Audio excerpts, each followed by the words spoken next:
रूस यूक्रेन जंग के बीच बहुत बड़ी खबर है। जी हां, एडवांस बैटल टैंक से ज्यादा बड़े हमले करेगा रूस, ये रणनीति तैयार होती हुई नजर आ रही है। 11 महीने की जंग के बाद रूस के पास अब भी 10,000 टैंक मौजूद हैं। अंदाजा लगाइए रूस की ताकत का। इतने दिनों से ये जंग चल रही है और अभी भी 10,000 टैंक्स रूस के पास मौजूद हैं। तो टैंकों की तैनाती को लेकर यह बड़ी खबर इस वक्त हमारे पास आ रही है। बैटल टैंक से बारूदी बौछार की पुतिन की है जबरदस्त और जोरदार तैयारी। T-90 टैंक के एडवांस वर्जन को भी युद्ध के मैदान में उतार दिया गया है। रूस के टैंक बेड़े में नए पुराने सभी तरह के टैंक शामिल हैं।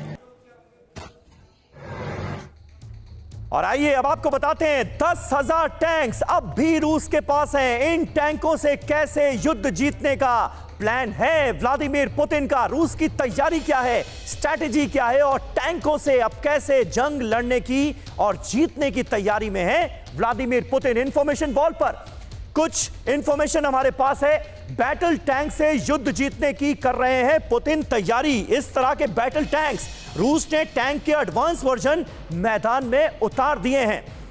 बड़े बड़े टैंक्स अब जंगी मैदान में उतारने की तैयारी। टैंक बटालियन के जरिए युद्ध में विजय की रणनीति बनाई गई है। यह बड़ी स्ट्रैटेजी निकलकर सामने आ रही है व्लादिमीर पुतिन की। रूस अपने टैंकों को फ्रंट लाइन पर पोजीशन करने में जुट गया है और वो तमाम इलाके जो इस वक्त सेंटर पॉइंट बने हुए हैं इस तरह की तैनाती के, वो कौन कौन से हैं अब आपको ये बता दें। सबसे पहले जिक्र जो है वो बाखमुत का करना होगा। सोलेडर में भी टैंक निभा रहे हैं अहम भूमिका।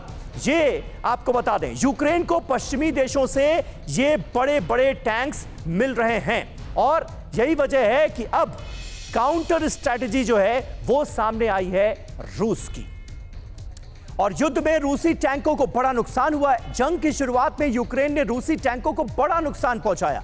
आपको बताते हैं इसकी वजह क्या है, कितना नुकसान हुआ। ये देखिए 1500 से ज्यादा टैंक अब तक तबाह हुए हैं। यूक्रेन में रूसी टैंक्स की एक तरह की कब्रगाह बना दी गई है, अगर यह कहा जाए तो गलत नहीं होगा। एंटी टैंक मिसाइल के हमले का शिकार हुए हैं रूसी टैंक और भारी संख्या में रूसी टैंकों को निशाना बनाकर बर्बाद कर दिया है यूक्रेन की आर्मी ने। कई टैंक आमने सामने की लड़ाई में भी ध्वस्त हुए हैं और यही वजह है कि अब इस नुकसान की भरपाई की तैयारी कर रहा है रूस। टैंकों की तैनाती और प्लानिंग में कमी देखी गई। यहां पर जो रूस की रणनीति थी वो फेल साबित हुई। इन्फेंट्री का सहयोग नहीं मिला, यह भी एक बड़ी वजह सामने आई है। इसके अलावा तमाम अहम वजह हैं। तेल की कमी हो, कलपुर्जों की कमी हो, ड्राइवर टैंक छोड़कर कई जगहों पर भाग गए, यह भी पता चला। और यही वजह है कि अब बड़े पैमाने पर बड़े टैंक्स की तैनाती की जा रही है। मनीष झा हमारे संवाददाता इस वक्त हमारे साथ जुड़ चुके हैं। मनीष, टैंक्स को लेकर ये जो रूस की स्ट्रैटेजी सामने आई है, रणनीति सामने आई है, इसे कैसे दर्शकों के सामने आप रखेंगे? क्या वजह आपको नजर आ रही है इसकी? बिल्कुल समीर, ऐसा लगता है जैसे इतिहास खुद को दोहरा रहा है। दूसरे विश्व युद्ध के समय 1943 में रूस और जर्मनी के बीच टैंकों की एक भीषण लड़ाई हुई थी। बेलगोरोद के पास एक जगह है प्रोखोरोवका, जहां पर कि 1000 से अधिक टैंक दोनों पक्ष से लड़े थे और 700-800 टैंक ध्वस्त हुए थे। आज की तारीख में जब रूस और यूक्रेन के इस जंग में पहले दिन से ही ये दावे किए जा रहे थे कि रूस के पास महज कुछ 1000 ही टैंक हैं और वो टैंक अब तेजी से ध्वस्त हो रहे हैं। ऐसी स्थिति में अब ये पुख्ता रिपोर्ट आई है कि अभी भी रूस के पास 10,000 से अधिक टैंक हैं और रूस उन टैंकों को अब युद्ध के मोर्चे पर तैनात कर रहा है। तो मुझे लगता है कि ये लड़ाई अब टैंकों की लड़ाई हो रही है, ये लड़ाई अब आर्टिलरी की लड़ाई हो रही है, ये लड़ाई अब आमने सामने की लड़ाई हो रही है। इससे पहले हमने देखा था कि रूस मिसाइलों का किस तरह से इस्तेमाल कर रहा है, लेकिन अब आने वाले कुछ हफ्ते की जो लड़ाई है वो टैंकों की लड़ाई होने वाली है। और ये इसलिए भी हो रहा है क्योंकि पश्चिमी देश जिस तरीके से यूक्रेन को अपने अलग अलग टैंक भेजने की बात कर रहे हैं, चाहे वो अब्राम टैंक हो या फिर लेपर्ड टैंक हो, तो वैसी स्थिति में अब रूस के टैंक और पश्चिमी देशों के टैंकों के बीच भीषण लड़ाई अब आपको देखने मिलेगा अगले कुछ हफ्तों में। जी बिल्कुल, और यह भी कहीं ना कहीं मनीष साबित हो रहा है, साफ जाहिर हो रहा है कि रूस की शक्ति कितनी ज्यादा है। और अभी भी 10,000 टैंकों की मौजूदगी जो है वो बता रही है कि आने वाले वक्त में यूक्रेन के साथ भले ही 30 मुल्क क्यों ना खड़े हो, नाटो की तरफ से मदद क्यों ना मिल रही हो, लेकिन रूस आने वाले वक्त में भारी पड़ सकता है।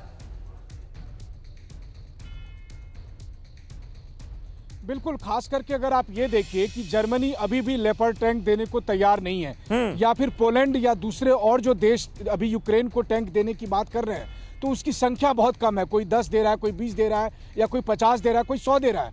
लेकिन इसके मुकाबले में ऐसे समय में जब यूक्रेन की सेना को अभी बहुत ज़्यादा संख्या में टैंक चाहिए, क्योंकि दूसरी तरफ रूस के पास जब 10,000 टैंक इस समय मोर्चे में उतरेंगे, तो आप समझिए कि पलड़ा किस तरीके से कहीं भी बराबरी का नहीं दिखेगा। तो अभी टैंकों की जरूरत है यूक्रेन को, जो उन्हें अभी नहीं मिल रहा है, और रूस पूरे टैंकों के बेड़े के साथ आगे बढ़ता जा रहा है। तो इसलिए मैं कह रहा हूं कि आने वाले कुछ दिनों में आपको दिखेगा कि दूसरे विश्व युद्ध की तरह ही एक भीषण लड़ाई टैंकों की होने वाली है। और आप याद करिए, हिटलर की यही स्ट्रेटेजी होती थी, टैंक के जरिए सबको ध्वस्त करते जाओ, कुचलते जाओ, और इस वक्त रूस उसी स्ट्रेटेजी पर आगे बढ़ रहा है। ठीक है, बहुत बहुत शुक्रिया मनीष आपका हमारे साथ जुड़ने के लिए और यह अहम जानकारियां शेयर करने के लिए।